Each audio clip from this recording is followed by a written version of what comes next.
Hello, everyone. Welcome to the GLORIO Chat, the best anime podcast on the internet. We are back after a slightly extended break.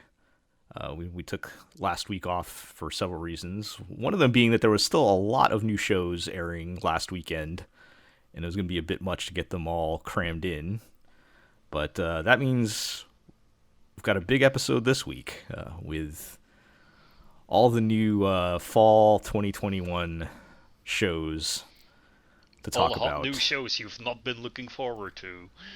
We're back. We're back from the anime mines, and we had was it spring season was good, summer season was bad, and this season might be all right.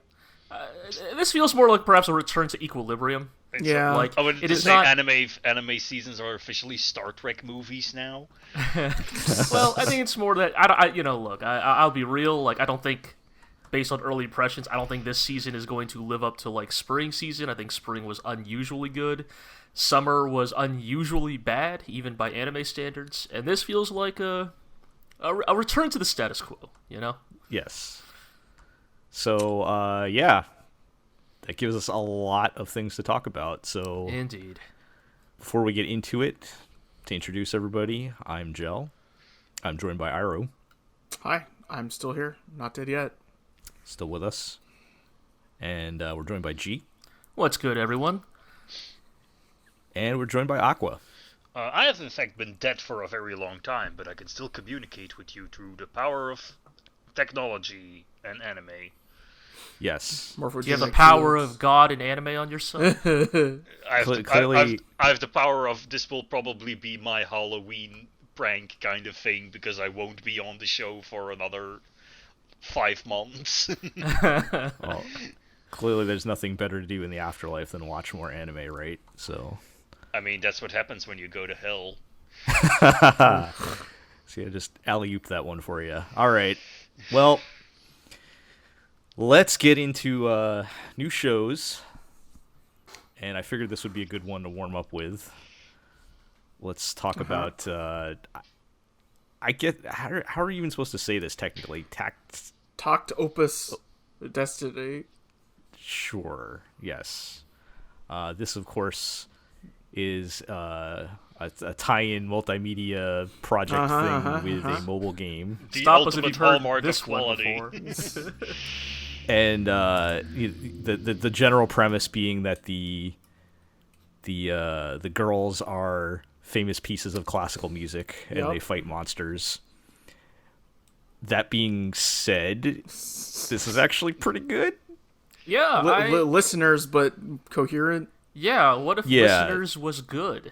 I guess the actual plot is like music has been like soft banned because playing music summons monsters. That's a good way of putting it. Soft band. That's a good way of putting it, because like, well, it's not that people can't like. Well, it's a little weird. I feel like People play music, and the big bad monsters called D2s show up. right, and but start also breaking like things. that Unless you dude- invite the music Nazis to supervise your music. But also, like in episode 2, like Yeah. the kid's just playing piano in his garage the whole time, and it doesn't attract monsters. So but is you it see, sound-based? he soundproofed Like- his garage. Well, okay, Yeah. so Like, could people hum in the shower? first of all, let me just it's say illegal. I feel like this is a classic example of why you put the flashback episode second. Yes. Because the first episode kind of gets right to the point of It's a what really this... good, like, in media res, just like Yes. how to put it. Like, episode 1 feels very much like a very good, like, you know, another day in the life of these like heroes, right? Like, like here's your like 3 like vaguely like compelling dirt bags of different stripes. We got Oreki from Yoka and Saber, and also Yoko Littner, like cruising through the southern United States in their shouting muscle car. shouting in bad English. Shoutouts to Shadapu. Shut up. Yes. Because they are, I mean, they are in anime America, right? Also, it's like 2050, like 2060 something or something. 2047, I think. Like, No. That was when they made the Seiken Declaration of 2047. Yes. I mean, it's the nostalgia cycle. It's the 2060s and everything looks like the 1960s again. But yes, I guess to get into it right. So like, I think the reason why we are speaking positively about this is that, even despite being like one of these like kind of cynical cash grab like multimedia projects, like it's genuinely fun. Like the characters are simple, but they are broad, likable archetypes, right? Like, I mean, and it also helps that the core premise of what I'm assuming the game and the anime is the same, namely, music is banned because if you play music, you attract monsters and they fight the monsters. That's like literally the premise. So they don't have to adapt like a complicated, shitty gacha game storyline. Right. And like, it's how do I put this? Like, man, I just love fake anime America. It's always super goofy. Like the idea that in fucking 47 or whatever, you got this 1950s diner, right? That there's like a 50s diner that would be like fucking out of place now, no less 40 years. From out of place 20 years ago. Yeah. I mean, don't be silly. Like, how people are. Like, they will be building restaurants in the image of the like 50s, 60s. Yeah, I do still have a place that looks like that near me. Yeah, but like, by 2047, they'll be serving like $6 coffees and like $25 breakfast plates. Right. And it's like, what is even the point? Inflation. No, but as far as getting back to the first episode, it's pretty action packed. It looks fantastic. It looks good. Yeah. Like whoever is making this is not treating this as a cash grab. They're like, I've got my opportunity. And Madhouse collab. Right. That's the interesting thing about this, right? Is that it's the M&M studio. The people who famously split off from Madhouse, working with Madhouse on the same project. Now we can have tax evasion and worker abuse in the same production. Yay! Thanks, Mr. Maruyama. Also, who are you even kidding? In 2060, the American desert won't be habitable anymore. That implies it's habitable now. Right, like there's a weird amount of like idyllic middle of America in episode 2 that was a little like, I don't know if this exists anymore, guys. Yeah. And it doesn't as the actual case because, I mean...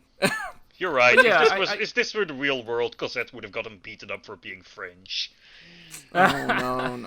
All she's right. Well, no, she's white. They would have gone after Takt. All right, we can't turn the discussion of this anime into problems with America.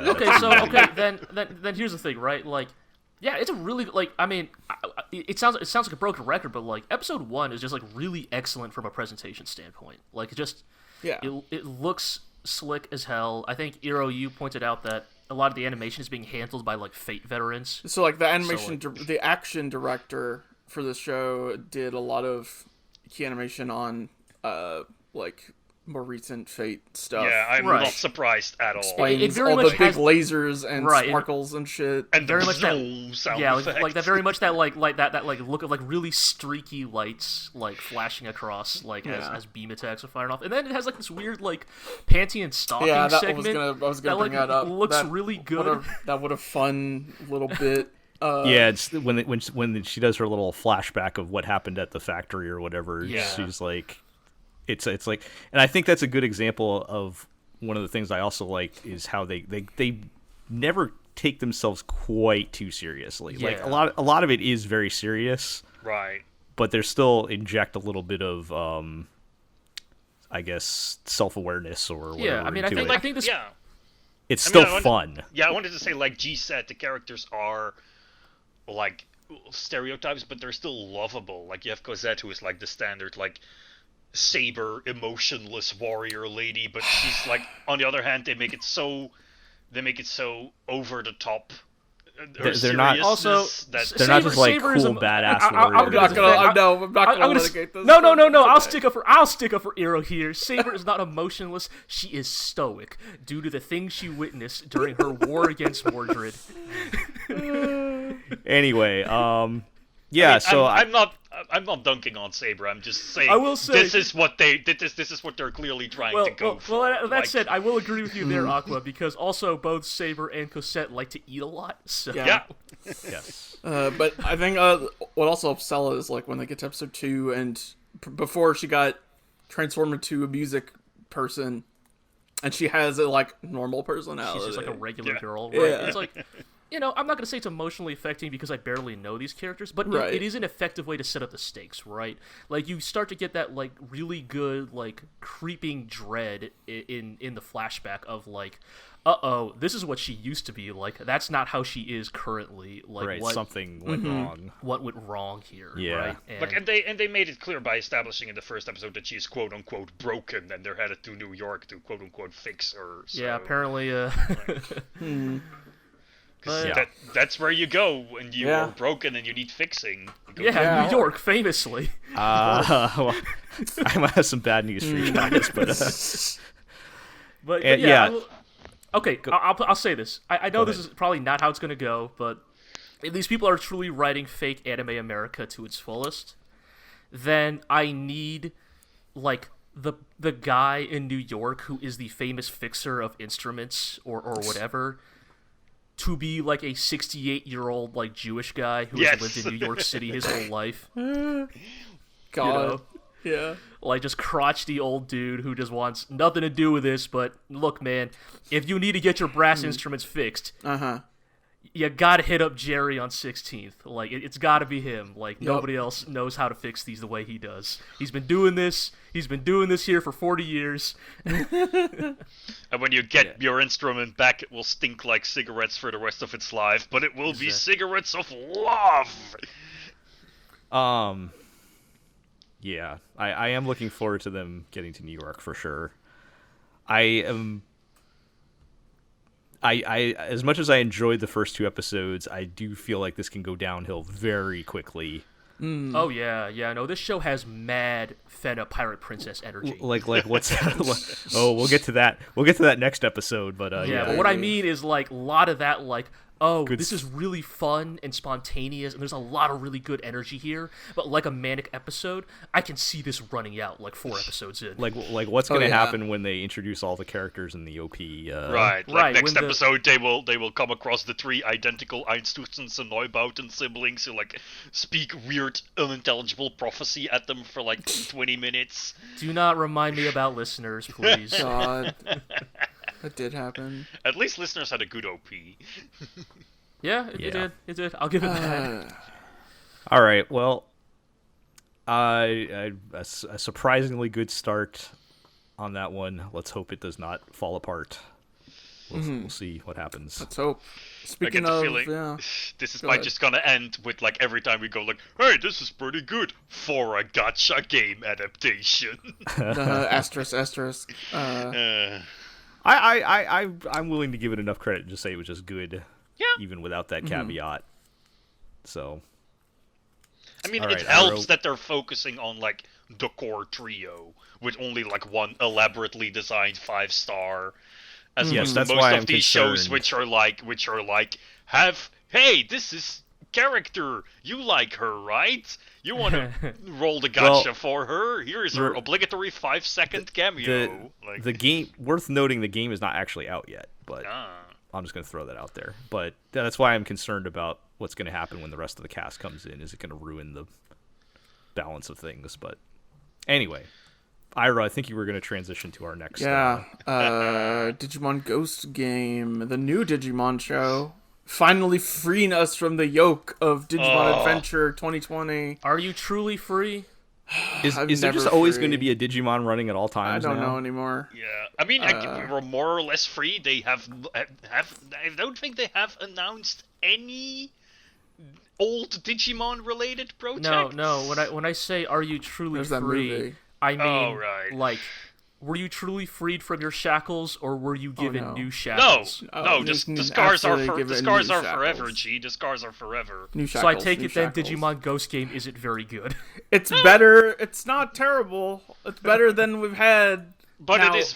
I mean, it is very much a kids show yes, of the it's era. a kid Like show. It feels very Yokai Watch in that, like. But monster caused problem today, and us kids and our Digimon got to go find the problem and solve the problem. But man, this is fucking Shakespeare compared to this Digimon Adventure 20. Like, the hook here, I guess, is that as the title Ghost Game implies, it's kind of got a more like spooky urban legend sort of theme. Sure. Okay. So, and there's enough fucking Digimon out there that you could actually cherry pick. Yeah, there's some spooky Digimon out there. Right. right, So, like, right. Yeah, so like, it's like they'll hear an urban legend of like, oh, if you go here, like you get the life sucked out of you, you turn old, and so they fight Clockmon. Or like the second episode was about if you go to the Mummies of the World exposition, Mummymon will come and shoot you with his gun. Right, Mummymon is there, like, because it's Egyptian themed exhibit at the museum, and so it's very broad, Sure. like totally normal kids show stuff. But I think after the nothing puddle that was the previous one, seeing any form of specificity of theme Right. makes me go, oh yes, not bad. Characters with Sure. personalities, like being a coward and also being an influencer. Right. Great. Great. I mean, we gotta get with the times, yo. Yeah. I mean, they show those, like, people to always take pictures of those, like, elementary, middle school, like, surveys where kids fill out, like, what they want to be when Yeah. they grow up. And it's all And, like, that's terrifying. it's always like number 1 is influencer, and then number 2 is stand user. Right. No, I think it's like whatever the guys from Demon Slayer are called. Oh, right, no, now Demon it's Slayer, I guess? Demon Slayer. yes, number Core or 2 something, yeah. is Demon Slayer. I don't know why, but for some reason, I remember seeing one as, like, recent as, like, 2018, and, like, stand user still managed Yeah. to hit the top 5, and I'm like, man, alright, maybe the kids are alright, and there's still kids out there that, like... I don't know, man. JoJo is like the ultimate boomer shonen anime. Right, it's like, that, that's what I'm it's that saying. or Hunter x Hunter. And that's what I'm saying. If there's 12-year-old kids out there and 20 goddamn 20 still like, nah, man, like, I want Star Platinum, I'm like, all right, fine, fair enough. Star Platinum is pretty cool. And which is to say that they're the two other members of the 3-man squad in Ghost Game. One is like, he pretends to be cool, the cool senpai, but actually he is a fucking coward and terrified of ghosts. Sure. And then the other one is like influencer girl who actually loves ghosts and occult shit. I was gonna say, at least one of them has to be like the obligatory like member of the like school occult club, right? Right. Or like supernatural research. Or like, I guess club. she does like YouTube videos where she goes to see haunted stuff, or something like that. Hey crew, today we're hanging out in this haunted forest. Man, influencers didn't fucking exist when I was a kid. Like, that's the thing that... Truly, Yeah, no shit, dude. I know what's fucked up. It's scary. truly an anime of Anyway, the which is to times. say, 2 episodes This- into the newest mega long kids show, it's better than the last one. This Sure. wasn't around when I was born, so I'm scared of it. Arr! Yeah, man. Yeah. All right. Scary. Well, I guess it's an improvement. You guys are still going to be forever chained to Digimon, though. Yeah, Yeah, unfortunately. look, it's the way it be. We brought this onto ourselves. We got sick to Hugon Digimon, and now he has to watch every Digimon-related Yup. product ever. Well, Hoist fire on Jill, petard. speaking of being, like, in some ways chained to a legacy.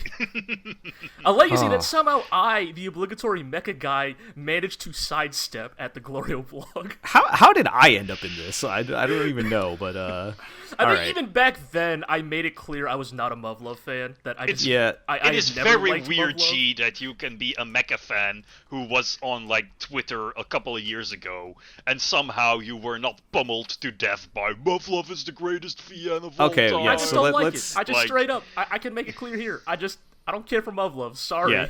So we are talking about Muv Luv Alternative.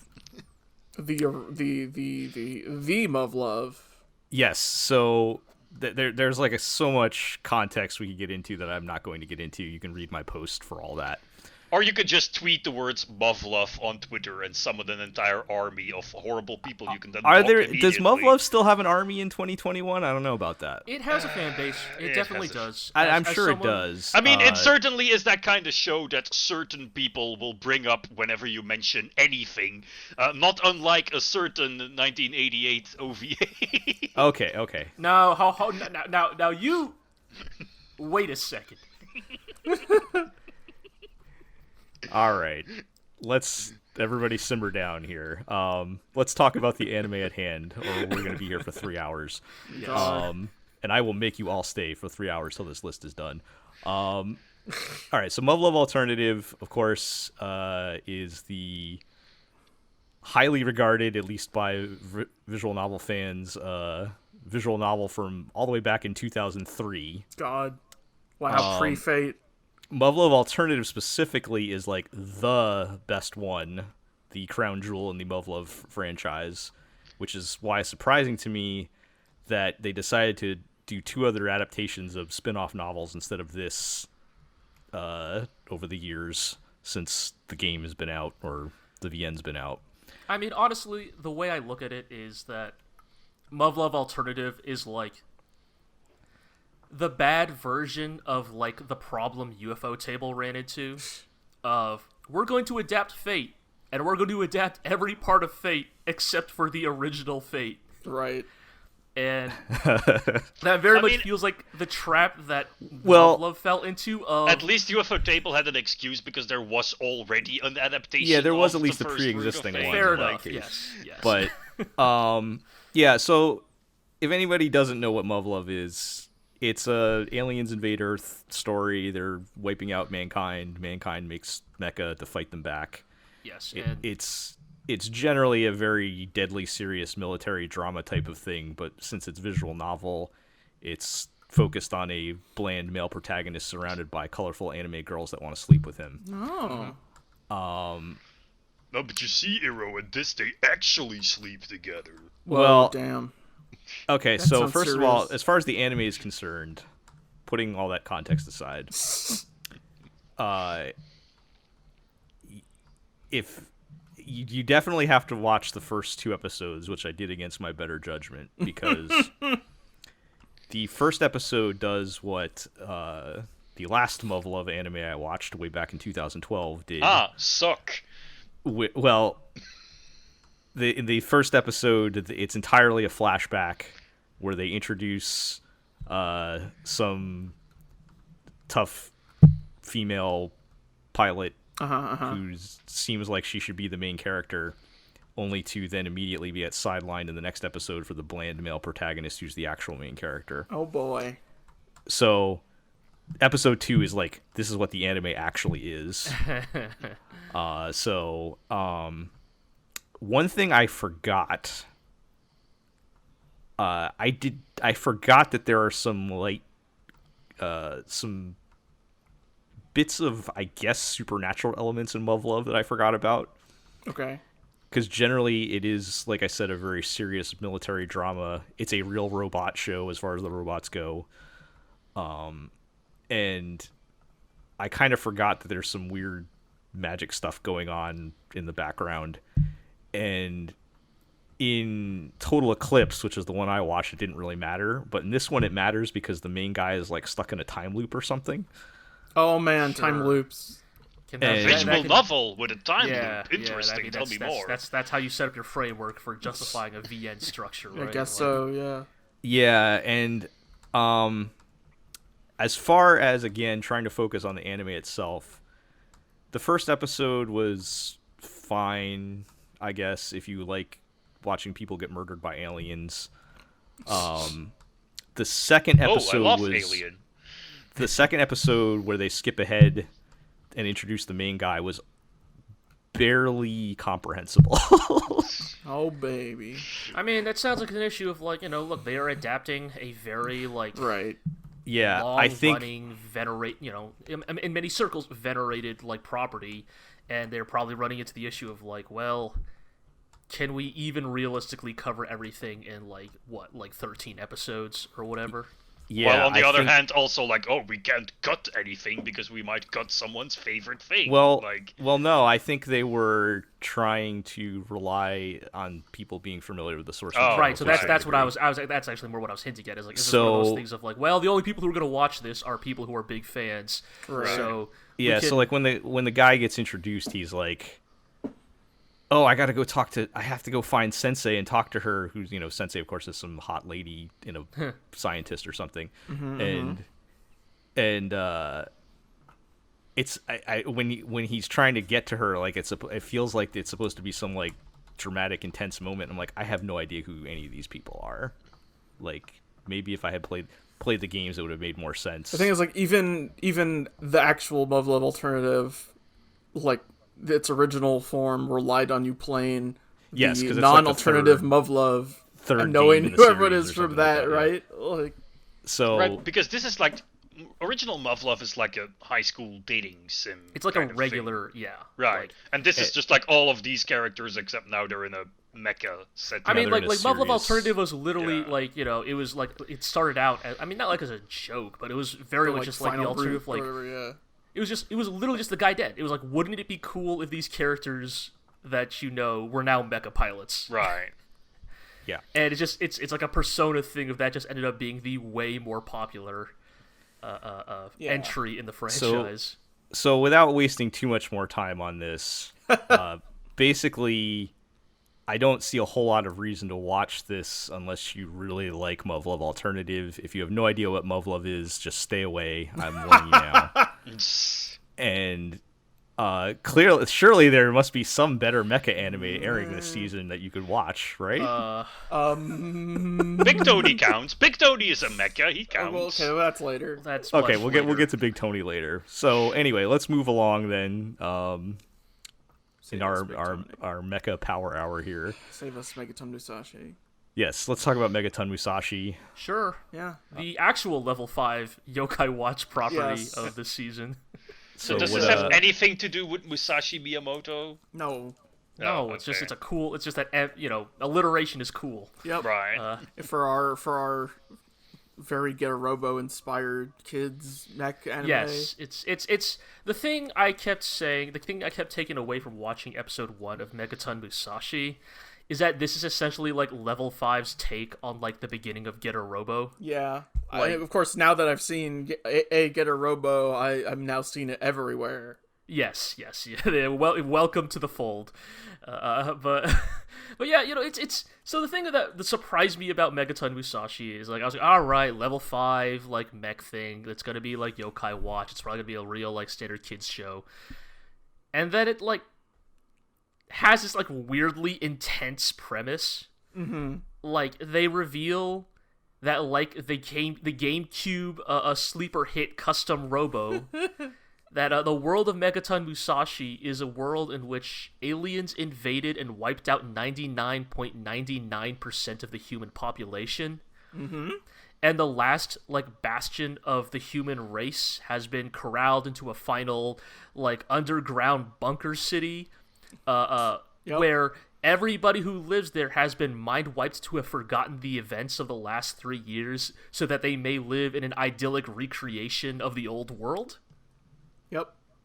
All right. Kid show. Yeah. Yeah. Yeah. And I mean, I So- wanted to say this sounds like the premise of like a gazillion different things. Oh yeah. Right, because I was like, watching it, I was like, Aegis Rims, 13 Sentinels, is that Megazone you? 23. Megazone 23. Yeah, exactly. But of course, main guy who is some kind of delinquent punk has dreams of watching his sister die in front of his own eyes. but he doesn't know why. You make this sound like that's his dream, as in he wants that to happen. No, he has nightmares. Right, Of, he has of his nightmarish past. visions. Yeah. Visions of a past life that he doesn't And recognize. he knows he doesn't have a sister, but why does he feel so much when he watches her Nonsense. die? So No This leads to male him protagonist in anime doesn't have a sister. This leads to him getting in a robot somehow. Oh yeah. Okay, so long story short, the idea is that, like, beneath the city, there is, like, the true fortress, the true last bastion of mankind, where there are people who are, in fact, aware of the old world, and they fight in secret against the endless alien hordes, and basically what they do is, like, they they surveil the population to look for suitable candidates for their mecha program, and it has to be kids apparently because they literally say something about how like only the young can draw out the full power, full emotional power of the mecha. Of course. And so that is how they recruit our delinquent protagonist and his even more delinquent friend. Yep. To the cause, and it's literally a getter situation of you have the three pilots, the hot-headed protagonist, the big muscly big guy, and then the like sharp-eyed genius sociopath. And I need to talk about the scene in the middle where the sociopath glasses dude is like, I'm gonna test your skills, and summons 24 robots in the middle of the street. No, you don't. He summons 24 gangsters, right? Gangsters in the middle of the street. Yes. And then upon fighting off these gangsters, like, very well, I guess we'll have to step it up a notch, and reveals that these are in fact gangster robots. Yes. And so the dude turns on the like hip hop track on his phone to beat these robots to.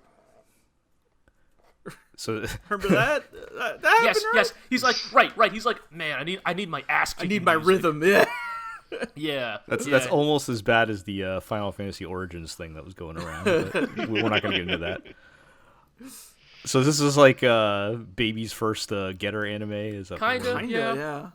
I don't know. We only watched the first episode because it's literally not being streamed anywhere. So only fan subs are handling it, so we don't know when we'll watch the rest of it, if ever. Yeah. But I mean, do you want to watch the rest of it? I mean, I wouldn't mind watching some, maybe. It's not bad. Like, yeah. I mean, the scene at the end of the first episode where they do your obligatory, like, Evangelion prepare Unit 1 for sortie scene where it's like, unlocking all the mechanical restraints and the hydraulics are working to, like, raise the mech. It's like, this is all right. Gee, that's your very specific, like, Oh, yeah, no, if you want, like, my language. go-to... Yes, if you need my, like, shorthand way for how I judge mecha anime is, like, how good is the, like... Launch. Yes, the startup sequence. Right. Well, at least it's got that going for it, then, I guess. Yeah. Well, kind of weird that nobody's streaming it. I feel like it's pretty rare to like. Yeah, you think Level 5 would be pushing it because this is the thing they have literally been working on for like 5 years now or something. Maybe it'll show up like on Disney Plus in 6 months or something. How dare you. We can't even get into that news tidbit. Also, hasn't Level 5 had a bit of a tepid relationship with the West recently? Well, I think a lot of that is like... Yeah. It took a while for Yokai Watch to come over here, and I think there's like a bunch of their stuff that never made it out of Japan, even. What? I thought you loved noted Level 5 game Rogue Galaxy. Rogue Galaxy is 15 years ago. Like Rogue Galaxy was probably 20 years ago. Yeah. What about Jeanne d'Arc for the PlayStation Portable? Hey, that game was great. Wait, are we just going to pretend that Professor Layton doesn't exist? Professor Layton, that's right. Like, I know that, like... Level 5 made the, like, very baffling choice to, like, kill Professor Layton or something, but, like... I can't believe Professor Layton is fucking dead. No, they replaced him with a woman, because that's what all the SJWs do nowadays. Okay. Wait, was that actually, like, I thought they were like, oh, that's Layton's daughter or something. It's, or his niece or something, I don't know, yeah, but, I mean, she was the latest Layton game that was released over here, at least, that had her as the main character. Sure. That was about 4 or 5 years ago. Well, anyways, the point is, like, I mean, my understanding is, I think, with Level 5, I think some of it was, like, triggered by... I think Level 5 legitimately thought Yokai Watch was going to be as big in America as it was in Japan. Yeah. And when it came out here, everybody was like, why would I play Pokemon... Except the Pokemon are sweaty old men. Like, that's gross and weird. Oh, okay. Tell me more. Like, and also the combat system is ass. Also, the combat is somehow even worse than Pokemon's. That's just the only thing that would make me happy from them is making Dark Cloud 3. But we need to move on. Yeah. Let's wrap up the mecha block here with until the other mecha show at the end of this list for some reason. White Knight Chronicles 3, baby. Let's talk about Kyoukai Senki. I don't even remember what the actual title is that A Funimation Mame is using. Warrior of the Borderline. Yes. What a bad title. Which is a terrible title. What a terrible title. It's weird because like it's a real like fucking AO10 Onslaught or something. But AO10 like, Onslaught was a fan dub. Like I know, but what I mean is like they could have just gone for like Borderline Warrior or something. Yeah. Right, You know, like, Warrior on the Borderline or something. yeah, just something like a lot like cleaner than what they went with. But anyways, yeah, Here we so, are.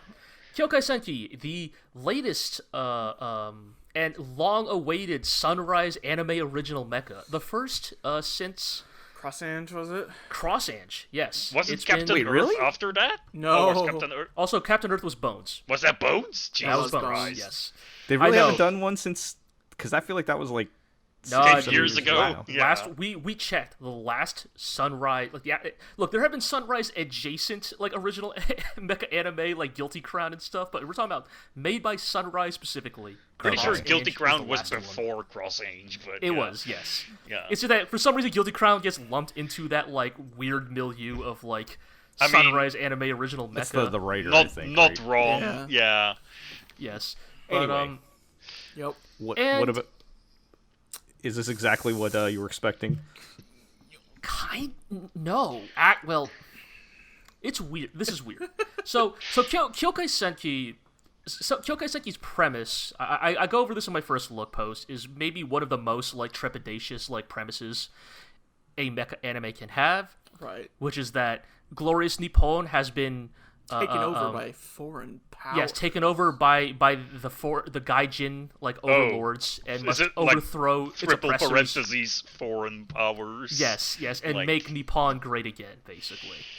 And here's the thing, right? Like, I said it there in the post, I'll say it here, like, real robot anime, like, regardless of tone, is, like, intrinsically one of the most, like, political subgenres of anime you can, like, make, because war is an inherently political act. Right. Like, you can't just, like, write about a war as, like, set dressing, like...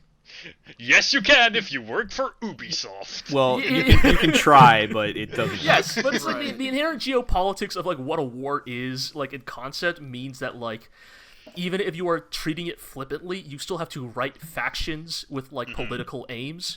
And And those so are that always means- going to draw parallels to Exactly. reality. But at the same time that Kyoukai Senki is very much positioning itself as like, like, this is the real robot anime for people who even think Gundam isn't real robot enough, right? Like, the mechs are only, like, 10 feet tall. Like, they're not even that big. Like, they're all designed by, I think his name is Ken Okayama, along with, you know, the regular contributions of your, like, Ibe Gyobus and Ebikawas. Of the Gundam, you know, vets. Yeah. But it is being primarily handled by a guy named Ken Okayama, who is an industrial designer who comes from automotive design. And it kind of shows because all the mechs are specifically built with this gimmick of, like, they can all, like, fold into really compact shapes. Right, for And, easy like- transport. Like, Right yeah, there. they literally, like, yes, they can literally be transported in a flatbed truck, you know? And that kind of gives it a more, like, grounded feel, right? Smaller mechs, like, more grounded designs. Like, they have these, like, double-jointed knees that, like, give them, like, this really, like, fun, kind of almost Western-inspired mecha design feeling. Kind of, like, Titanfall adjacent, actually.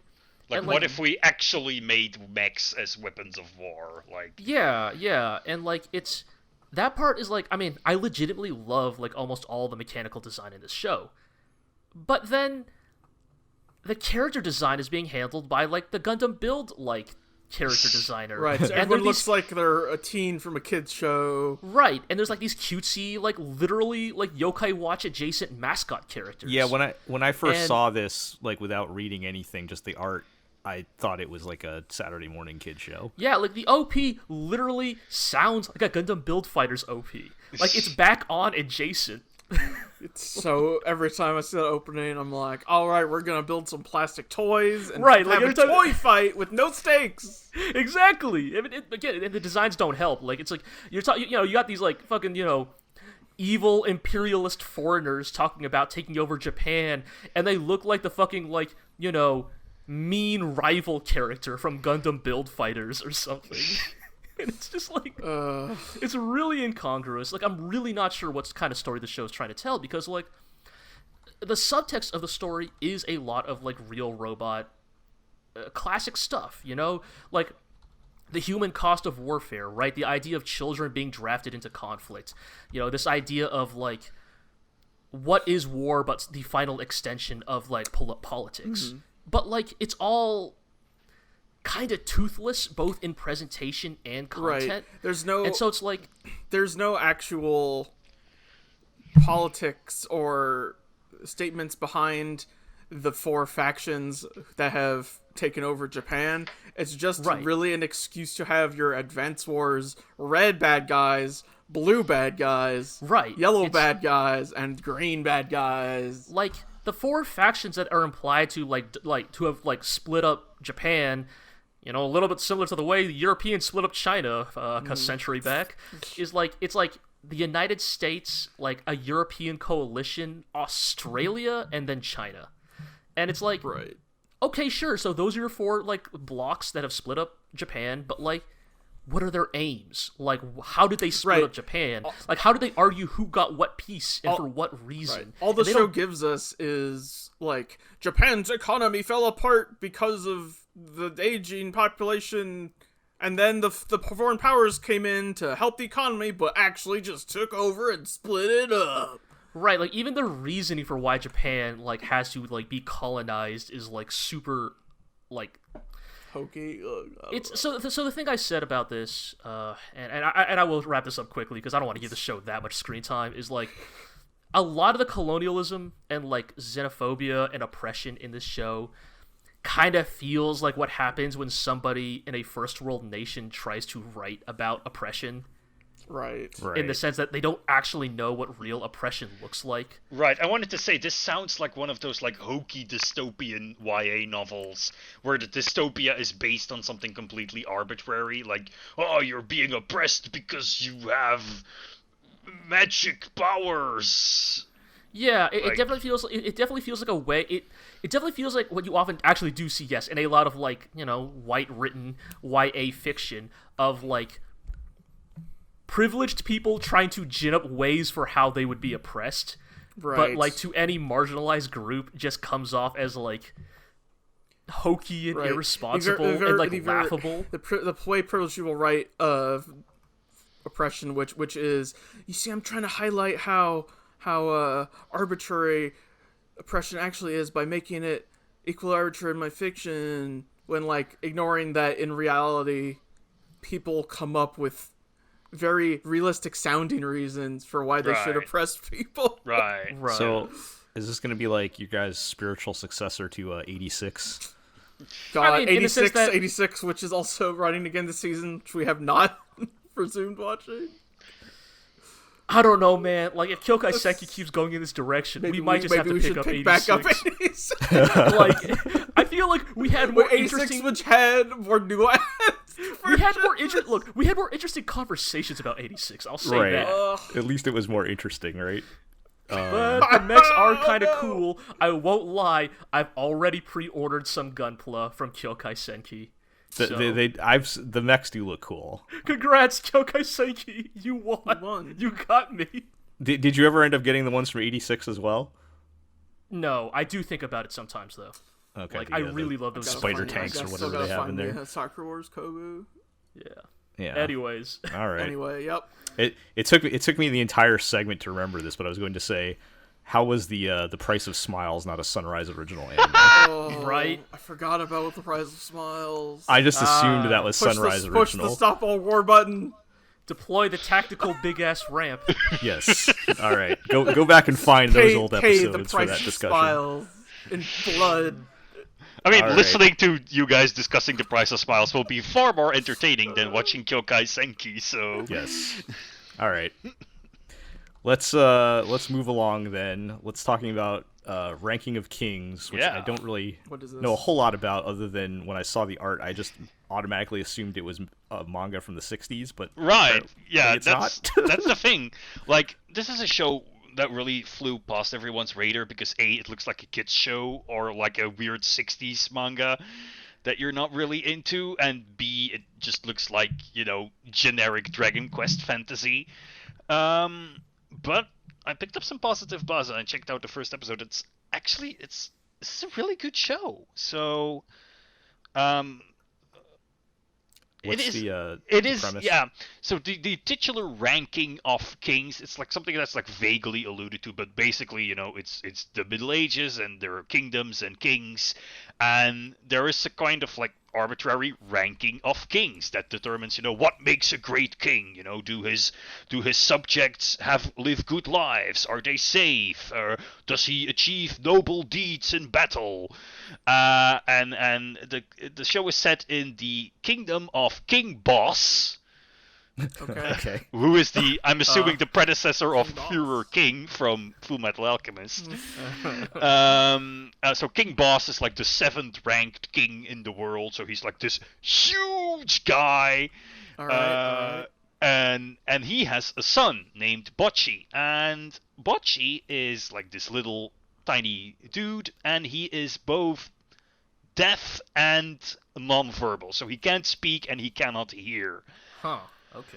But the show, like, there's go into a topic that manga and anime often do not go, and like a lot of the show is about how everyone thinks this guy is simple, that he is useless, that he is a quote-unquote cripple, that he is, a liability to the kingdom, and he can never become a brave king like his father. So, like, in the first scene, Bocchi goes out, and he meets a, like, shadow blob guy, Okay. who is, like, kind of like, once again, Full Metal Alchemist, but he's like a shadow with 2 eyes and like a mouth and a hand, and who's apparently a member of the Shadow Clan, who are like assassins that have sworn loyalty to one of King Boss's enemies. And he basically... So is this shadow like trying to use the kid to get to the king? That's not very clear, because like this shadow, like it's implied that he is like a kid shadow who has been like banished from his clan, and at first he tries to like rob the prince. He's like, "Hey, kid, give me all your clothes," and then and Oh, the are they prince, they're both going to be outcasts and become right, friends or something? they're both outcasts, but because Shadow Dude can like, he realizes that the prince can in fact read lips and uses sign language, which he can interpret. So it's basically, the entire show kind of comes down to, here's this kid everyone thinks is useless. What's he gonna do to become a great and noble mighty king like his dad? Which is a pretty standard thing. Like, I would almost say it is a worst but actually best show, because at the end of the first episode he like beats his stepbrother in a sword fight, and everyone is like, "Wow, I didn't know the idiot prince was such a great swordsman." But it is portrayed with such like great nuance. Like, this is not some like sad sack isekai protagonist who like feels downtrodden because he is an otaku and girls just don't understand him. Like, you actually see everyone patronizing this prince. Like, and the nice way is they show it in multiple ways. Like, they show the townsfolk just sort of like looking at him and whispering, like, "I hear he's a fool, he's simple, he can't hear, he can't speak." The kids like bully him, but like in a very like innocently ignorant kind of way. Like, Right. he's like, "Hey, Prince, why don't you respond to what I'm saying?" And then his dad is like, "Shh, the prince can't hear." "Oh, right, so he won't hear it when I call him a stupid idiot." So, like, that kind of stuff.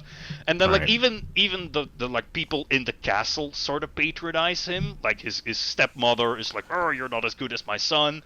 But even his father, who is like the loving, brave, noble king, still has this sort of like patronizing edge about him, like, "Oh, I love you, boy. You are kind and you're wise, but you're not strong, and that's the only thing that really matters. You have to focus more on your training."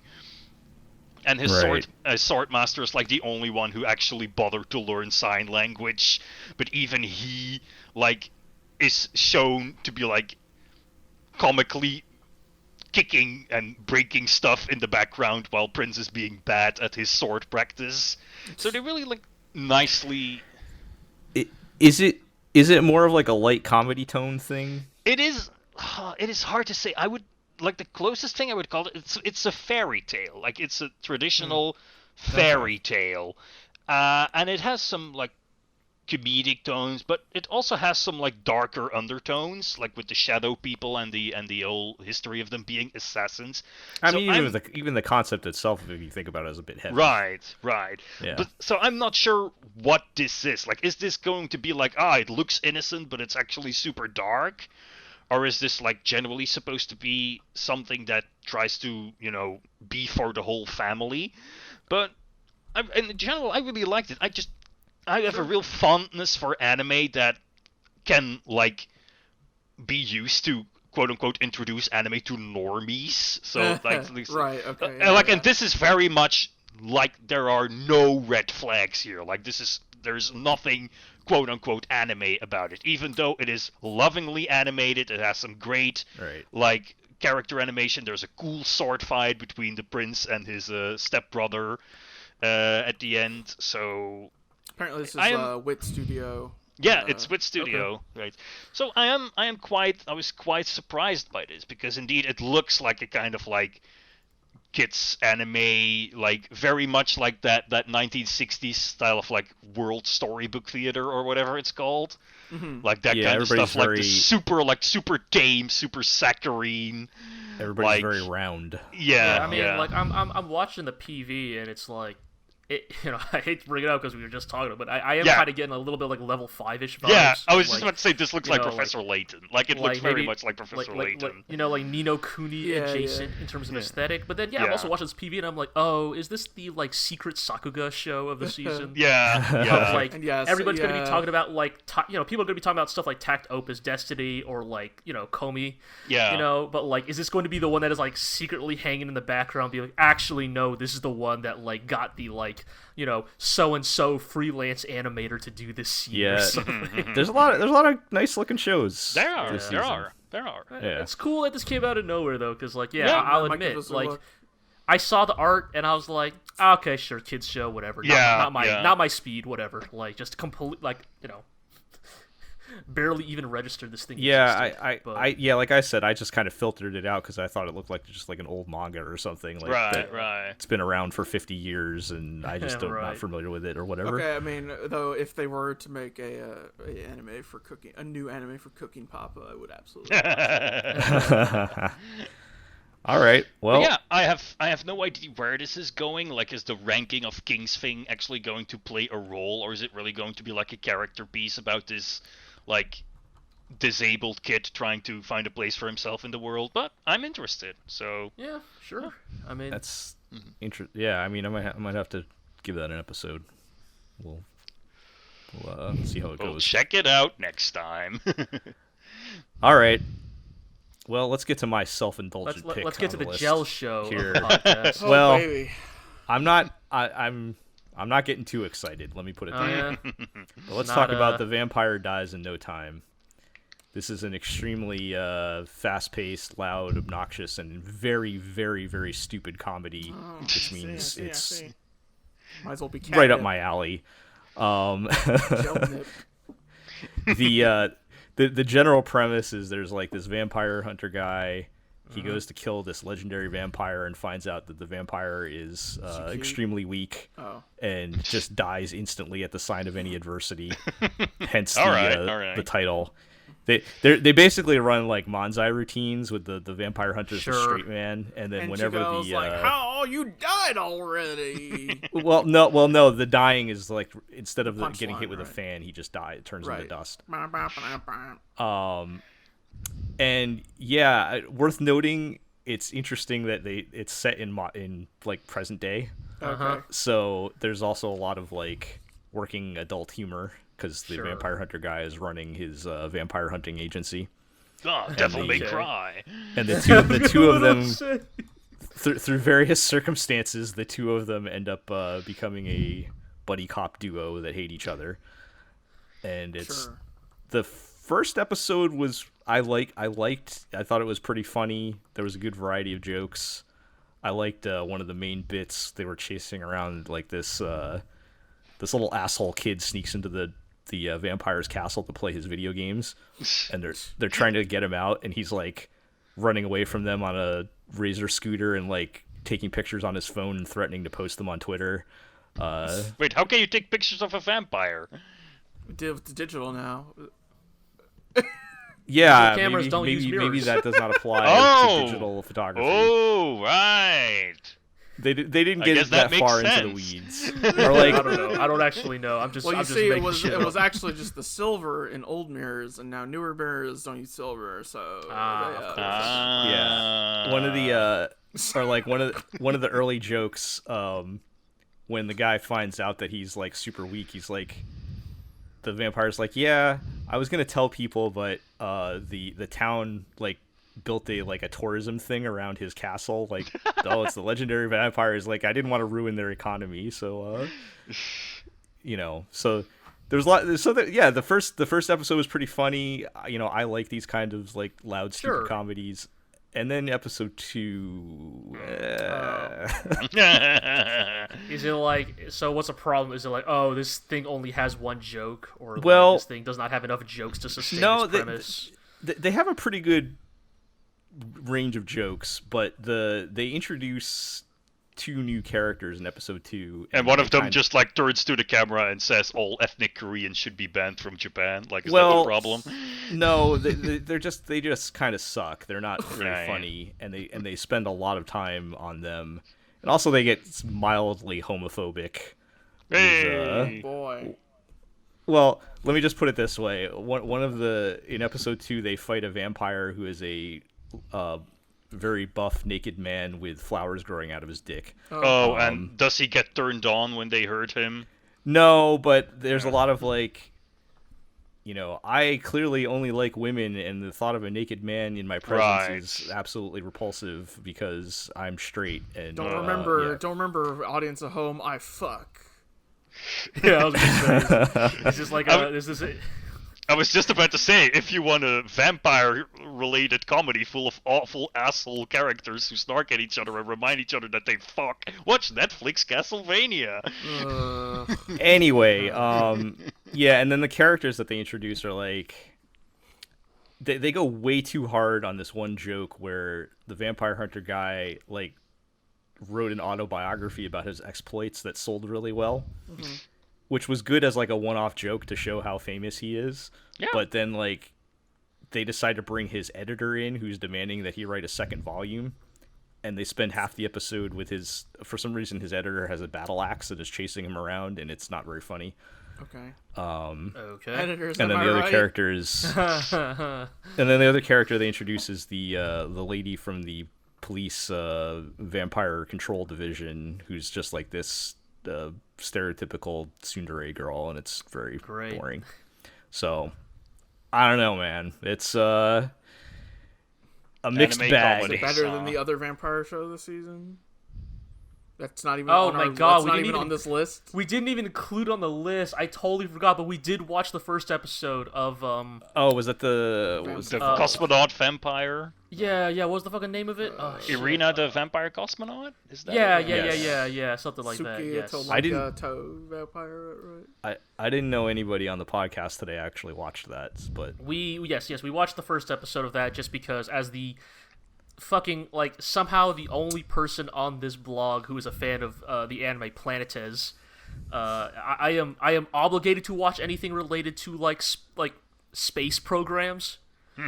I love all media about fictional space programs. Shoutouts to Royal Space Force, the original Gainax film. Shout out to Kamen Rider Force.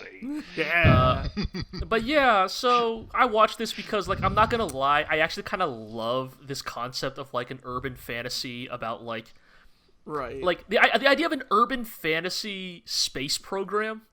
Like, the idea of that, like, the fake Soviets are experimenting with their space program with vampires, right?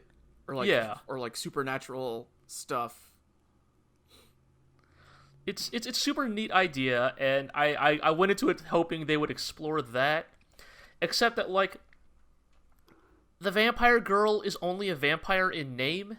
Yep. Like, what? She's just a cute girl with fangs and pointy ears. But yeah, like that's literally it. She sleeps in a coffin. But she doesn't drink blood. She's not weak to sunlight. Nothing to do with crosses or religious symbols. Like, no weird like penchant for counting things or crossing bodies of water. Then why would you even make a show about vampires? That's the really problem, don't know. right? Like, it could have been anything. Like she could have been. I think it's literally just for name brand awareness. Like she could have just been like the demi-human cosmonaut, right? Fictional, like supernatural being cosmonaut. Right. But they're just like, no, vampire cosmonaut, because that's more like, catchy. I guess, like catchy. I mean, you read that and you think, That's what got me. Exactly, yeah. Right. Because like I see, because I was going to this thinking, oh, is this going to be like, because they also say it's explicitly about a fake Soviet Union space program, Right. and anybody who has studied the Soviet space program knows that the Soviet space program was very much an achievement in the name of like scientific progress at the expense of all ethics, and I was like, oh, okay, I see where this is going. Like, we're going to use a vampire because, like, who cares if she dies? She'll just come back to life, right? Like, we can Right. perform human experimentation on, like, what, like, space radiation does to a person by, like, throwing a vampire into it instead of a normal human. we send But then they don't- Wolverine into space. Exactly, right? But then they don't, like, do literally anything with it. Like, Yeah. it's literally just like a fictional version for it's literally just a setup for fictional prejudice. That's actually what the show is about. It's a parable for prejudice, because like, oh, everybody at the space program's scared of the vampire girl. Don't treat her like a person. Treat her like an object. Right, she lives in the like experimental animals like housing or whatever, right? Like, see, she's not even human. But oh, don't worry, the main character isn't prejudiced and sees her as a real person, and it's As just the like, cute anime girl that she really is. just Well- it's like, what is even the point of this? I'm Like, going to declare the vampire dies in no time the winner then, because it has an feel actual free. vampire in it. Yeah, no.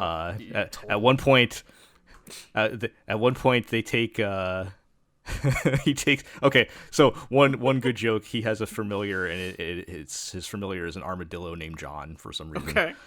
And the guy takes puts garlic paste on the armadillo's stomach, rolls him in a ball, and throws him like a grenade to try to kill the All right. vampire. So he can die from garlic. He's a real vampire. Sure. I mean, he could die from anything if the premise is Yes, any he dies a indication. lot. He dies like twice per minute, so it's fine. All right, let's move away from vampires. I think, and let's talk This is about like Dark Souls. Has Lupin ever fought a vampire? I'm sure he has. Surely. He has to. Yeah. Surely Surely has over the confronted past a 60 vampire at years, some point. Lupin Has fought a Jigen or Goemon fought a vampire? I guess is the actual question. Well, Probably. everybody knows what Lupin III is, but the question is, how is Part 6? We don't know because it Not hasn't officially started. Oh, no. Fine. First It's episode's fine. out there. Yeah. I mean, it's like an episode 0, isn't it? No. Actual episode 1 is out now. Oh, okay. Yes. Yeah.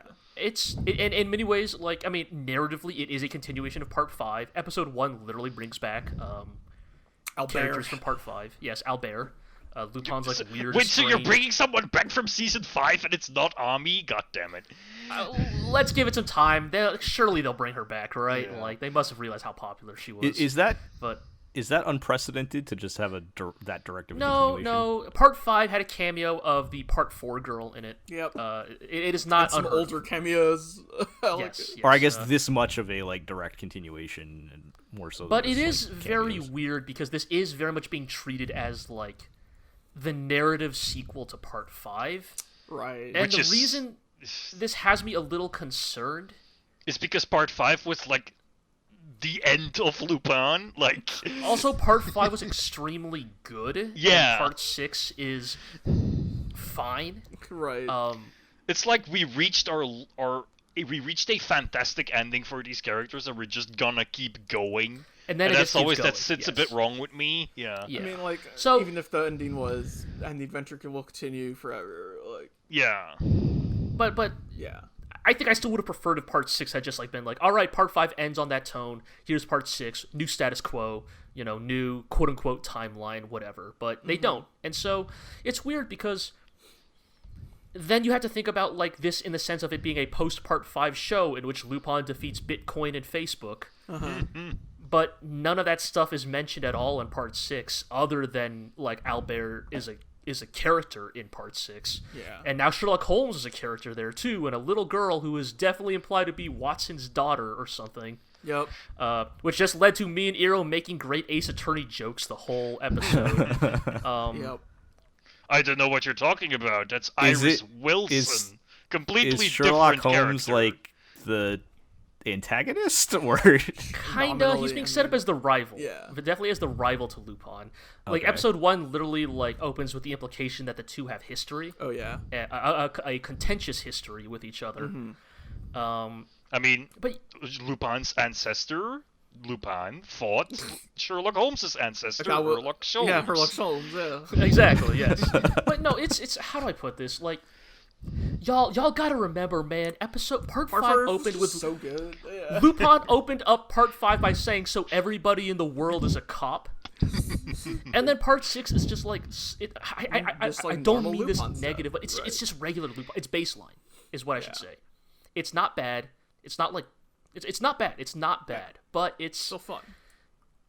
it's Lupin. It's just Lupin ass Lupin. You know, It is it's, not the it's- radical reinvention that 5 was. Yeah, it's like capers, and you know they play the theme, and hey, Lupin's got his yellow Mini Coupe, and Zenigata is there chasing him, and Unfortunately, I must inform you, I think Part 5 was not particularly well liked.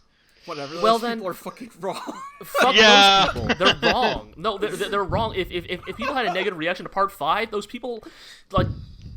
You're They don't genuinely des- wrong. I don't know. You know, if you're like the hardcore Lupin fan that didn't like Part 5 because it was like too radical, like congratulations, this is the Part 6 is the Lupin you deserve, I guess.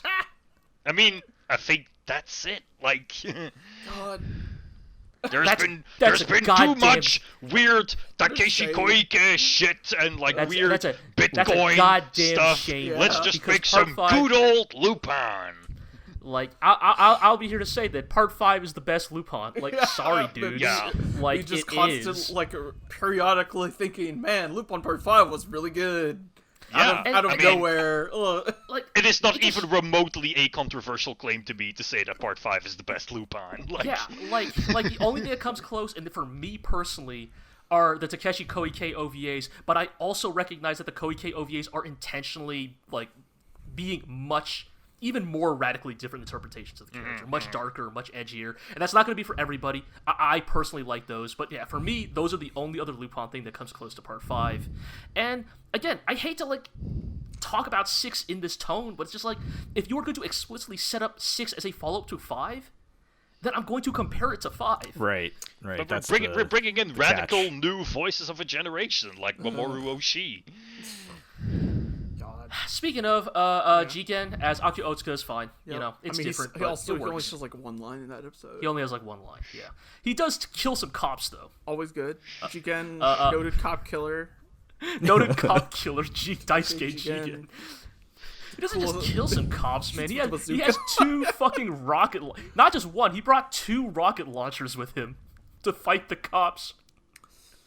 And Well- Gomon just cuts a tank in half. I mean, that's, like that's normal for casually. Goemon.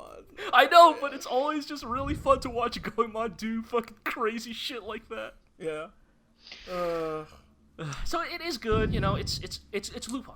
If Part 5 was like the cool new Lupin, Yeah. Part 6 is the warm fuzzy blanket Lupin. Like Right. you're gonna put this on and you're like, you know what? This is That's totally Lupin. your granddad's Lupin. Yeah, Well, it feels like that. Well, no, because Granddad's Lupin was a lot rapier. So yeah. let's. All right. Well, God. Your dad's it's only like Lupin, one then. episode in, though, right? Like, You're Yeah. right. You're right. I don't want to judge it too harshly. Again, I think. It is but good. but It's but what solid. you're saying feels like what I would expect to happen. Yeah. And maybe Yes. the trying to directly link it to Part 5 was the biggest mistake. They Maybe. were not, in fact, able to make lightning strike twice. Just, Like, I guess Part 5, the end of Part 5 made me think of it as like, it's like a superhero comic, and some runs are better than others, and right. Yeah. with this is just a new run, but with a new I mean, new this writer, is and maybe they'll reuse some fan favorite characters from the previous run. but yeah. Otherwise, I mean, that's a very good analogy because, like superhero comics, Part 5 was also like a great ending to the character, and then some editor said, and now we gotta keep going. Right. So we I mean, just pretend nothing happened and move on. That's Right, that's like, kind that's of what's kinda- going to happen when you have a thing that's been around for like 40 or 50 years or whatever, right? Like, I mean, you have to keep reboots are a thing. doing like... that. I mean, well, that's the So- thing. Even like part 5 is like part 4 is kind of considered a soft reboot. Like Yeah. the modern Lupin timeline starts with part 4 technically. Right. And like, so they have done that before. Like, But 5 still acknowledges old stuff like Pink Lupin, Red Lupin, Castle Yes, of Cagliostro. All of that is still like considered I, canon. I'm very curious if part 6 will have a similar anthology style framework. you That know? seems like the way to do Lupin. Except in like modern that day, was I so would say. tied to the themes of part 5. Yes. Yeah. We need to move on. Long story short, part 6 is okay. Yeah. Watch part 5. Yeah. Yep. Let's I can't we'll, disagree. we'll yeah. give it a few more episodes, I'm sure, but yeah. All right. Let's move along. Some more comedies here. Oh, another gel show. Yes. Yeah, my senpai is annoying. Hey, both me and Artemis were talking about this one in the last episode. I'll drag her into this one.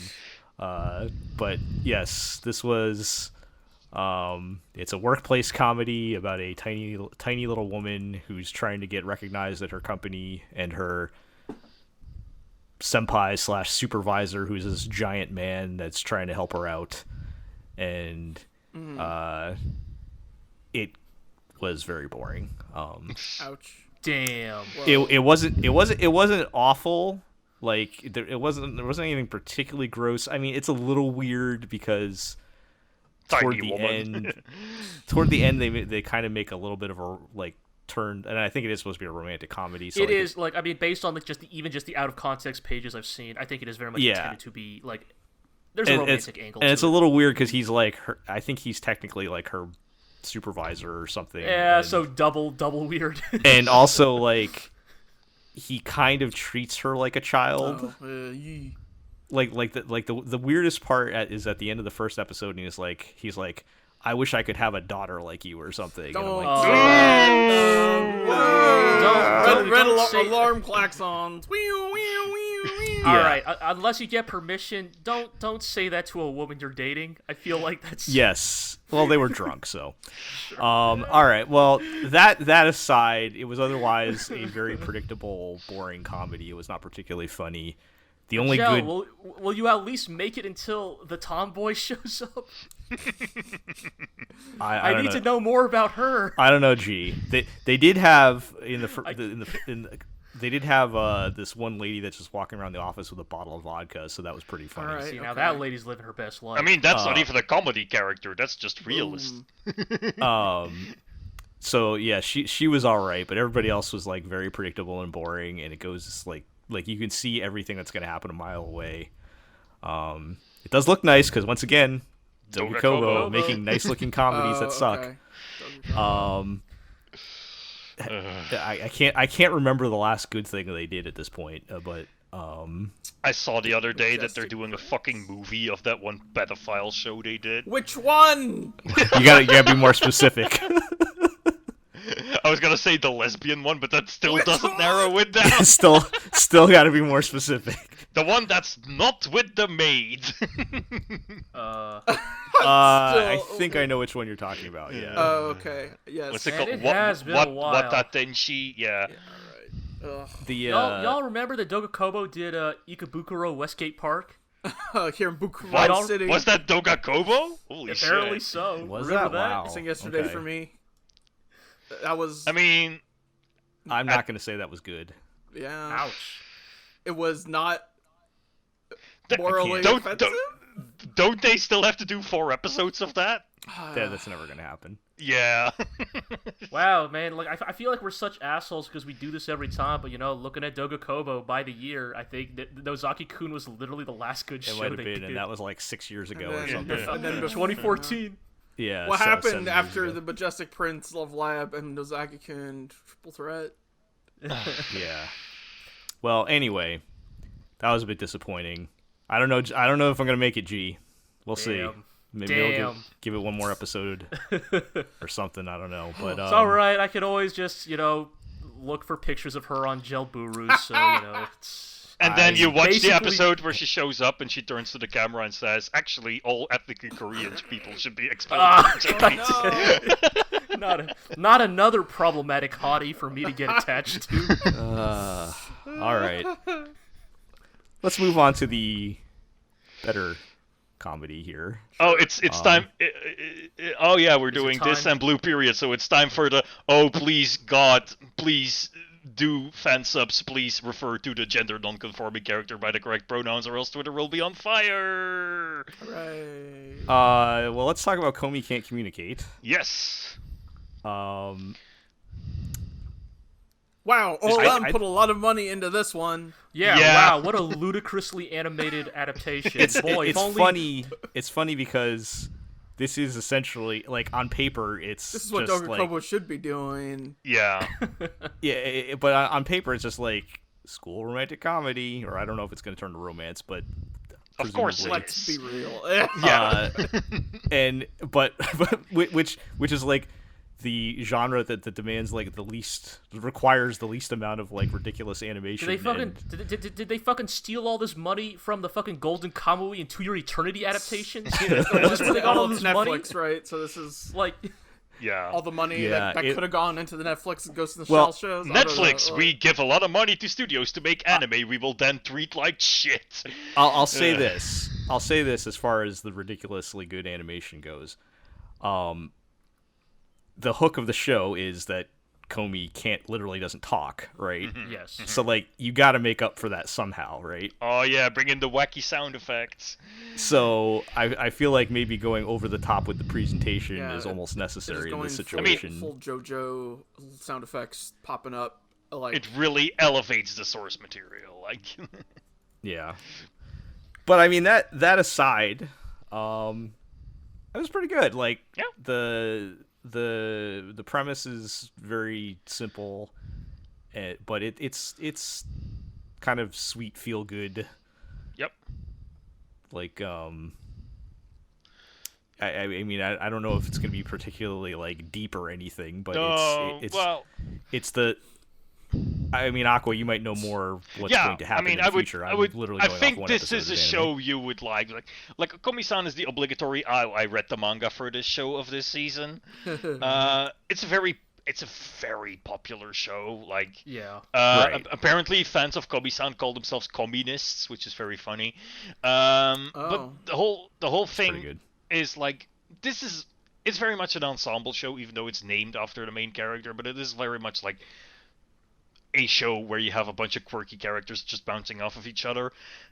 And Well, I mean, the premise is she meets this guy who The most actually generic communicates with guy. her, and they Yeah, decide he's yeah. going to help her make 100 friends. So I'm assuming yeah. we're going to collect some friends. yes, indeed. And the friends Yeah. are all wacky anime cliches. Yeah, because they kind of mentioned that at the end that everybody at the Yeah. school is weird. Yeah. Right? So the thing is, this is a show that it needs its side characters, and I would say it starts off rather weakly. Like some of the characters they introduce are just not really funny at all. Like, oh, here's the glasses girl with big boobs who is super Okay. shy. Alright. Here's the yandere who's a lesbian for Komi-san and threatens to kill main dude Oh. all the time. Yeah. So that sucks. But after a while, the show like realizes that these characters sucks and no one likes them, and it like puts them on a bus in favor of way fun and more interesting characters. So I would say the first couple of episodes of this might be a bit of a rough batch, but I still think they're worth watching. There's still fun stuff. Like next episode, they're gonna introduce Najimi, who's a very fun character, I would say, because their whole thing is like, I'm everyone's childhood friend. It's like they know everyone, and they also like switch their appearance based on because like Tadano is like, wait a second, I knew you in middle school. You were a boy, and Najimi's like, no, I'm a girl. Look, Kobe-san knows me. She's always known me as a girl. So like, their thing is like the weird chameleon who fits in everywhere and like is everyone's childhood friend, which is why their name is Najimi. So sometimes they do like fun creative stuff like that, and that's when the show really shines. Like if you liked the weird combination of slapstick and like funny background events in this first episode, like the guy with the boom mic, like holding up a boom mic for when Komi-san is going to introduce herself, like that's really like the sort of jokes that they go for here. And there is a romantic angle, of course. There's gonna be a love triangle, of course, but also that stuff will be like season 3, maybe. Right. So first of all, that's probably a ways off, but I feel like so. Here's the thing: I have only read like a couple chapters of Komi-san just out of curiosity, because like Komi-san was like fucking white hot like 2 years ago. Like it is like when you go to like Reddit or all the like normie manga spaces, they're all over that shit. Like it was like the flavor of the month for multiple months. But so that's the thing I was gonna ask is like, as someone who's only like somewhat familiar with it, like, and I don't want to kneecap at people's impressions of this first season, but like, does it feel like people are maybe starting to turn on the manga, maybe because a lot of that will they, won't they, love triangle stuff that maybe people are beginning to feel like... as far as I know, they are actually going places in the manga. Okay, sure. But I do have to say, like, this is not Kaguya-sama. Like, this is not a... This is a show that loves its status quo and loves to stretch it out. And it does eventually go somewhere. Okay. But it is not, like, as finely paced as Kaguya-sama, where like you have your arc and every character comes out slightly differently at the end. Right. Like, I mean, if Kaguya-sama is like, I don't know, the like, golden standard, like, or I was gonna say if Kaguya-sama is like, I don't even know if this is the right ratio, is like 60-40 comedy to romance, to romance, or maybe even 70-30 depending on the season. Is this more like a the vice versa ratio or something? It's like it's like a combination of like wacky slapstick and like there's some occasional arcs that are like character development for Komi, like where like her little cousin comes over to visit and stuff like that. So it's very much that, like, you know, in the style of your good ensemble comedies like your Azumanga Daiohs and stuff like that. It's like a combination of the wacky and the more character driven stuff. But yeah, this is not exactly the kind of like romance where you have like characters with intense personalities developing themselves and going on a personal journey. Like, you know, it is not really a romance. Like, it's closer to like a Nozaki than a Horimiya. Probably, yeah. Yeah. All right.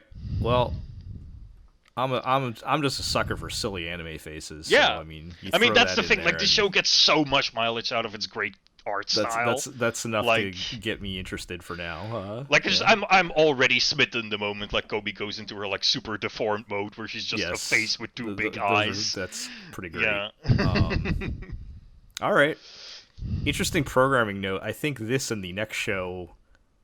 Oh, these have to be the first shows that I can think of that Netflix. I do have to say one important thing. Sure. The GLORIO blog does not endorse piracy, but do not watch Komi-san on Netflix. The show has so much typesetting in it. Please watch a fan sub. I was gonna say, is there an obligatory complaint about Netflix during the First Look podcast segment? Well, I was gonna mention though that I think this and the next show are the first ones that I can remember on Netflix that are actually airing weekly or will be in America. Yeah, in America at least, because we've had some shows that air weekly, like Violet Evergarden but and stuff. But isn't it still like several weeks delayed? Well, I think Komi is like a week behind, but I think Blue Period Komi is 2 weeks behind. Komi isn't even out on Netflix yet. And Blue Period is also 2 weeks behind, I think. I don't think it is. One or two, because it started very early. Like, the Blue Period was actually the first show of the new season to air in Japan, so I think it might only be a week behind, but regardless, it is actually airing weekly rather than waiting, and I think that's the first time they've even come close to doing that in America, which is interesting. Yeah. But didn't they do that with Japan Sinks, or was that a binge? No, I think they put that in blocks or something. I gotta be honest, any show beyond the ones that, you know, we're talking about right now because of their new format, I have just always assumed were released in the standard Netflix, just like dump it all at once. Yeah, Japan Sinks definitely was released in the batch because I remember people already talking about the ending like I think that came out after that aired all at once, or like something like Great Pretender where they did like in chunks. Yeah. But anyway, like we mentioned, the other show we were going to talk about here, Blue Period. I too deeply want to think about Great Pretender. Yeah, thank you for. I had to bring that up. I'm sorry. Blue Put Period. Abby in a better show. I'm begging you, please put Abby in a better show. You don't even need a justification. Don't need an explanation. Just put her exactly as she was in a different anime. I'm begging you. Just like put her in like Komi-san and have her flip the bird at the camera. Exactly. Just put her there. You don't need to change anything. She doesn't even need to be a student. She could just be like living in the attic of this fucking school building. I don't care. I don't know, man. We have people here who know how to use Photoshop, so. Yes. So Blue Period. Yeah. This is a sure is one of those outcast discovers a talent and really wants to go for it shonen anime. Yeah. I gotta say, as time has passed from me watching the first episode, I think I like it less and less over time as I'm thinking about it. I didn't watch this anime because I started reading the manga, having heard a bunch of cool stuff about it, and it's like good, it's solid, but it is like one of those, you know, I never had anything going for me in my life, but now I'm going to dedicate it all to art, and I'm going to art school and talk to these art people who explain to me how art works. Like, yeah, like he sees like one painting where the girl colored the skin tones in green, and then like 48 hours later, I'm devoting my life. Whoa, that's deep, bro. It's like Welcome to the Ballroom type show. Yeah, or like Smile at the Runway, that kind of stuff. Yeah. Like, but like my thing, like I was thinking about this, like, I think it's supposed to be like capturing, because I think the author clearly like has a passion for art, and I think the author is trying to convey that to the audience, and I don't think it's like getting through, like, because it's all very like. That's the problem. Like, that's the problem you run into with this kind of show, where you have like, oh, this is genius art, or this is the most beautiful song ever, and then they have to actually show that art or that song, and it's like some generic bullshit. There's no way you can like live up to that, right, or explain it, right? But I was thinking about like the example. I'm sure there are many other examples, but one that just popped into mind from recent memory was when I was watching Given. If you guys remember that anime. Yeah. Given, yeah. And the first couple episodes of that have like the main guy learning how to play guitar, and they had like little bits of like. What's that? Ira? Wasn't he like realistically terrible at it? Wasn't it? Or well, he was like an idiot in the first episode, but once he started learning how to play, it was like. The author put in like little bits of things that happened to you when you're first learning to play guitar that like helped convey the experience and like the joy of learning to play guitar when you first, and it wasn't just like, you know, telling you that guitar is awesome, right? Like it was sharing that experience. There was some specificity to the journey. Yeah, like when he first plugs the electric guitar into the amp and he strums it, and it's like, ooh, like you get like a that's a real feeling that if you've really played guitar, like the first time you do it, like the like sharing those kinds of experiences, like rather than just saying, man, guitar is awesome or whatever. I feel like that's what was kind of lacking in the Blue Period thing, where it was like they're just telling us that art is awesome and worth devoting your entire life to, because we said so, and it was just like not like compelling to me at all. But that is a problem that all these kinds of shows have to face, you know, like how do you convey something that is like, how do you convey something visually that is held up to such great standards? Like for example, there, like say a show, there's a bunch of manga about dancing, for example, and then they like, you know, at one point you will have your shonen moment where like the rival shows up and he does his dance, and everyone in the audience is like, wow, I've never seen a dance like this before. Like, so here's the thing, right? How like, do you animate that? Like, well, that's the problem. Yeah. It's like, I mean, and that's some of those oh, sorry, go ahead. Yeah, I think we're probably gonna get to the same point here, G, but that basically, like, when it's in manga form, it's left to your imagination, right? Yeah. And whatever you animate is not going to be better than what you were imagining. Like, I would in fact argue a lot of this subgenre actually tends to work pretty well in manga. Like, hell, Yeah. Welcome to the Ballroom, I think, is a magnificent, like, work of manga. Like, I think that, like, they actually do a great job of conveying, like, the intensity of, like, dancing and, like, of people who take it seriously. And, like, they actually do a pretty good job of portraying, like, this dancer is good because of this reason. And a lot of that is because that, that panel, that when that character is dancing, that panel will have, like, way more intricate artwork. Right, yes, it'll be a very well-drawn panel and to it's show like, that. that is a good shorthand to communicate, this is meant to be impressive. But I think in the animated medium where, like, suddenly you now bring movement and sound into the equation, yeah, like, how do you live up to that? It's almost... it rarely works out.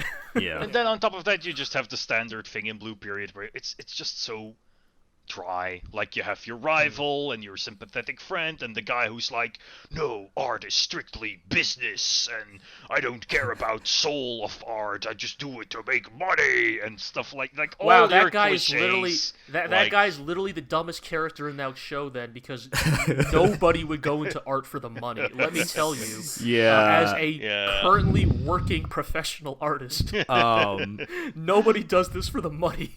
Yeah, you know what I mean, right? But yes. For a story that I feel like should be trading in on, like, relatability or having some kind of, like, insight on real life or whatever, it doesn't feel, it feels detached from reality. It just feels like like this delinquent turning his entire life around as if being a delinquent is people a choice and not simply, a complicated thing that leads to that has all sorts of causes. People don't talk the way they talk in Blue Period or these type of it sounds like they're a manga and not like real people. Right. Also, anyway. I have to point out, Blue Period, the most interesting character in this show is taken out of the show in, like, chapter 12 and then barely shows up again.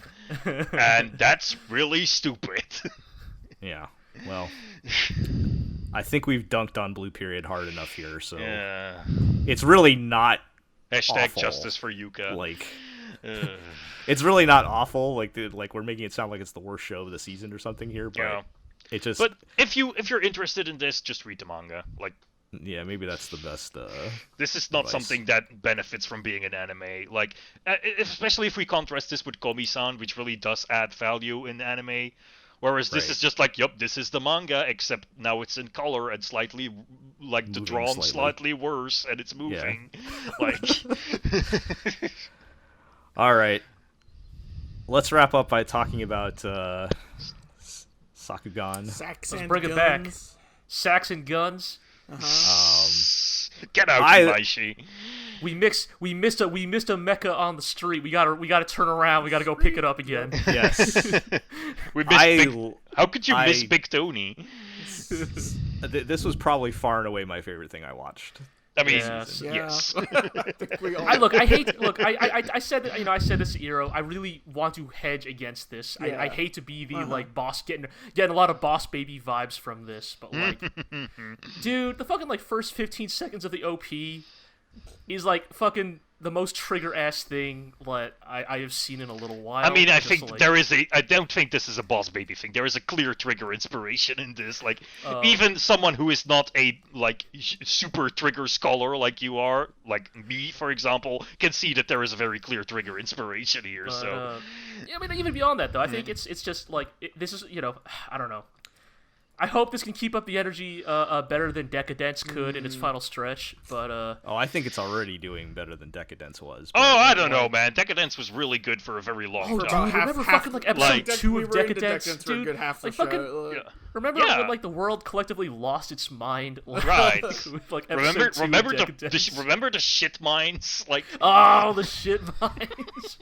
Well, might actually be my favorite single episode. Sakugan. Yes. All right. Sakugan. Coming back to Sakugan, this is like a new spin on the dad anime here. Yep.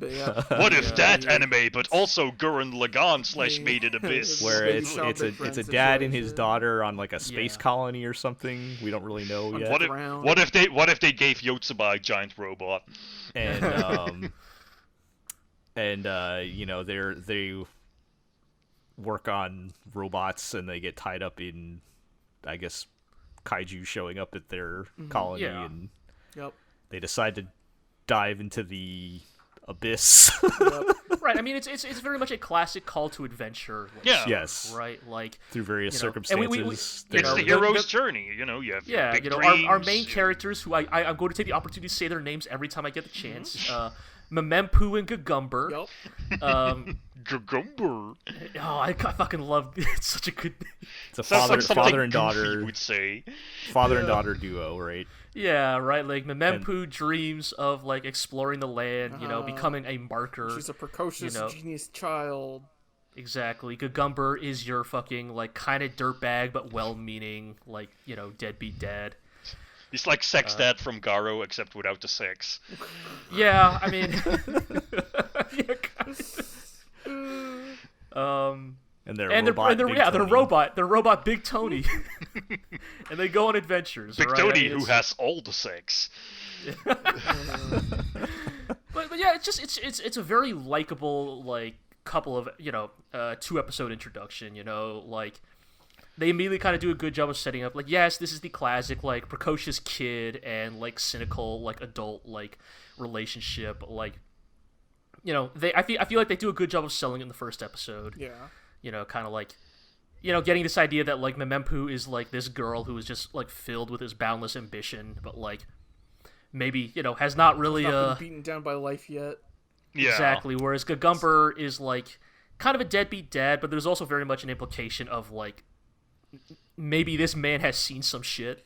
I mean, they imply they reveal he is an ex-marker, so Right. he's you been know, like- outside before. I mean, Like, I really turn around on, like, Gagumber when he's having that conversation with, like, Walsh, the other dad, in that first episode, and it's just, like, it's kind of just good parenting talk, right? Like, it's just, Yeah. like, two parents who clearly care about their kids a lot and, like, have maybe different ideas of, like, how to, like, go about that, like, kind of just having, like, a good-natured debate about how to raise kids. Yeah, And, like, I think what I like, just with his character in general, is like in anime you're typically either going to see like perfect parents or evil parents, and he's a good dad because he cares, but he's also not a perfect person, right? Like he doesn't have all the answers, and he's.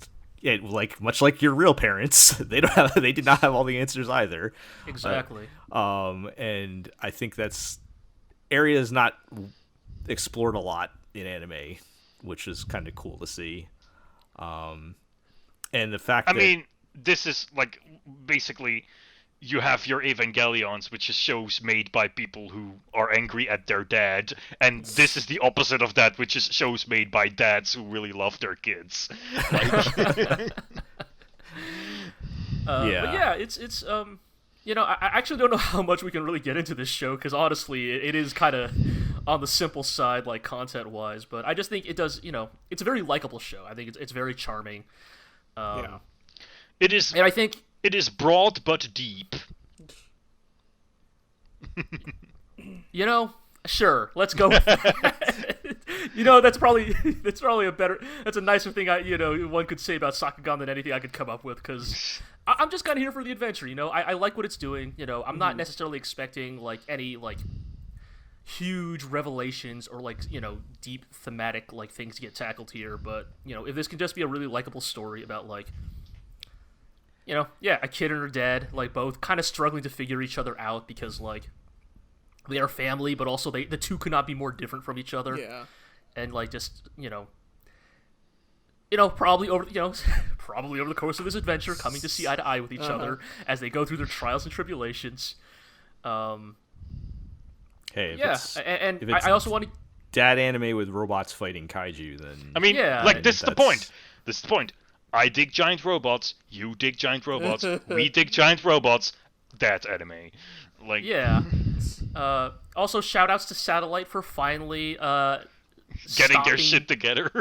Well, yeah, just finally using a more modern looking style of CG rendering than their bad PS2 cutscene Yup. rendering that they used for every other CG show they worked on. well, The monsters still look a little rough. The monsters look kind of rough. But the robots look pretty good. Big Tony looks great, man. Yeah, Big Tony in particular looks great. Yep. Big Tony might actually be like forget the spider robots, man. Forget Kyoukai Senki, man. Big Tony might actually be the best original mecha I've seen in a little while now. Like, he's a big friend. He has a drill, and he turns into a car. What else do you want? And he's got like face.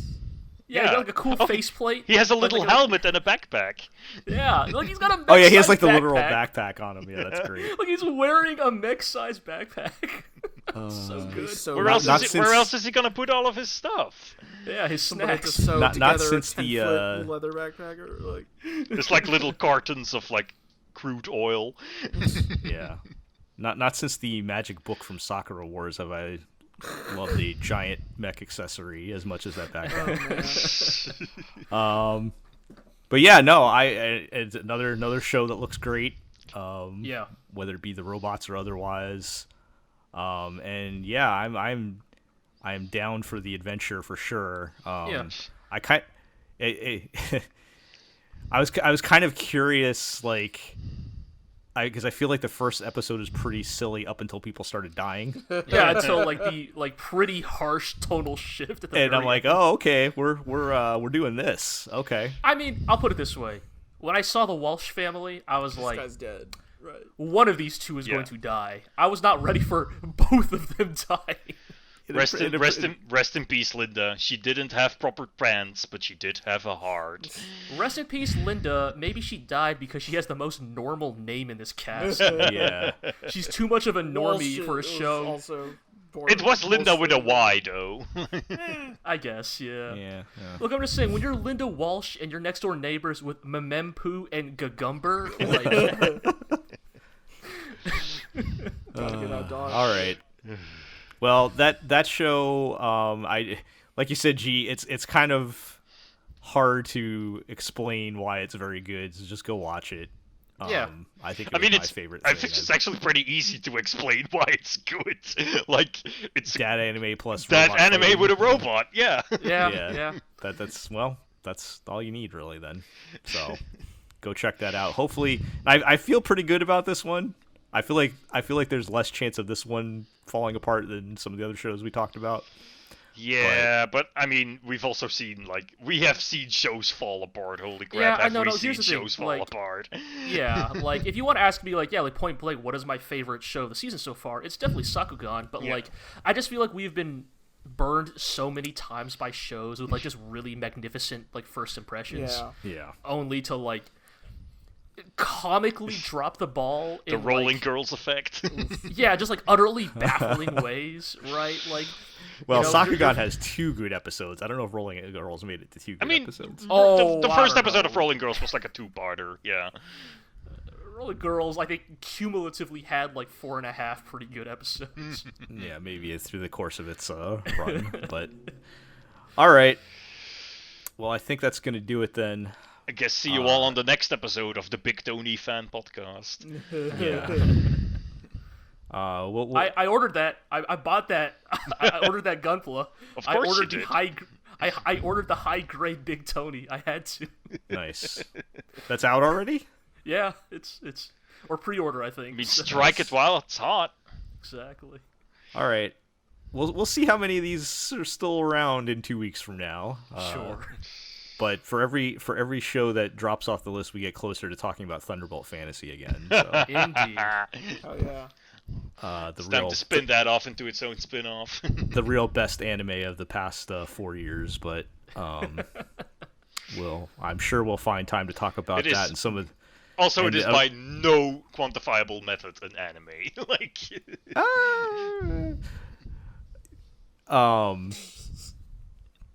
In our hearts, it's We can talk it about is Tokusatsu. closer. Yeah, I was just about to say it's closer to Toku than it is to anime. Like, yes. All right, and of course we'll have the other shows coming back like Aquatope and woohoo! we'll talk about Fina Pirate Princess. I'm Oh, sure boy. at least one more time. We will probably send off Fina Pirate Princess. At least for the one more next time. We podcast, need to talk so- about that. We want to talk about shows torpedoing fast. Man. Yeah. All right. So let's do our housekeeping. Check us out at theglorioblog.com, particularly right now when we have all of our first looks for all the other shows, including others that we did not talk about.